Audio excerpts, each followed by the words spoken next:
We are doing everything we can to check in with first responders as we continue our coverage of this ice storm hitting central Texas. Dozens of roads are frozen over. We've seen dozens of wrecks, some deadly, many serious. Joining us live right now is Austin Travis County EMS Captain Darren Noak.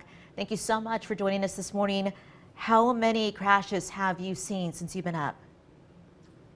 So since about midnight to 7 a.m., I counted about 30 traffic accidents that we were involved in, and 8 of those were rollovers, and the number's gone up since then. Wow. We know also a lot of these crashes are because there is ice on the roads, and in some cases, cars are getting stuck. Has it been difficult for first responders to actually get to these calls?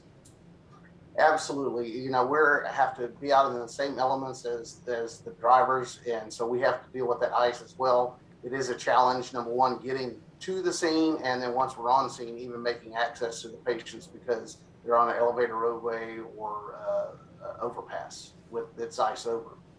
You talked about the overpasses. Can you tell us about the incident that you responded to with a collision on one of the overpasses and the transportation or the transports that you had to take from that one collision? Well, so we've had 2 really higher profile incidents this morning. One was out on 130 where there were pedestrian involvement.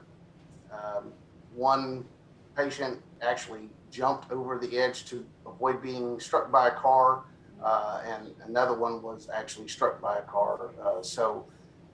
Those are both serious injuries, transported to the hospital, and then we also had an incident down on Ben White where there was a fatality collision.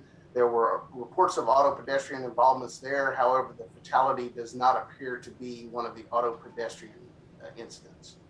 So if you could just correct me, how many fatalities are you responding to right now?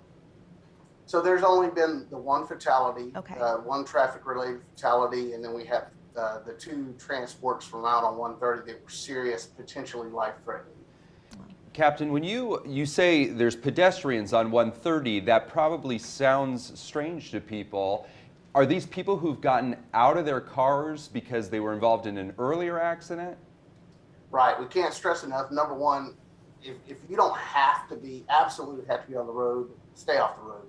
Number 2, if you're involved in a collision involving ice on an elevated overpass or roadway, stay in your vehicle until the first responders arrive. That vehicle is the safest place for you. If you step out, number 1, you're stepping out on ice, so you could slip and fall, causing a serious injury or even death from that fall.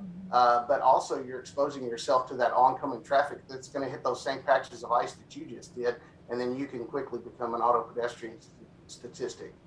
Everything that you said, important information for people to stay home and get off the roads, but just to drive the message to say, even more across, how do you rescue people who are stranded on the overpasses and the bridges? Do you walk up to them? Do you have to take the ambulance, the EMS up to the bridge itself? It seems so dangerous.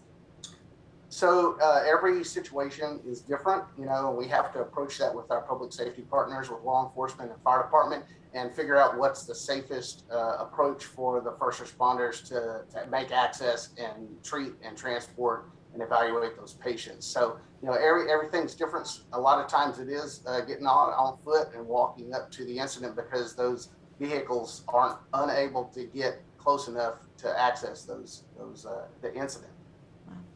Captain Darren Noak with Austin Travis County EMS. We appreciate you taking the time to keep us informed on what's going on and hopefully spread that message that you really need to take it easy this morning. Absolutely. Thank you for having us. All right, time right now is 7.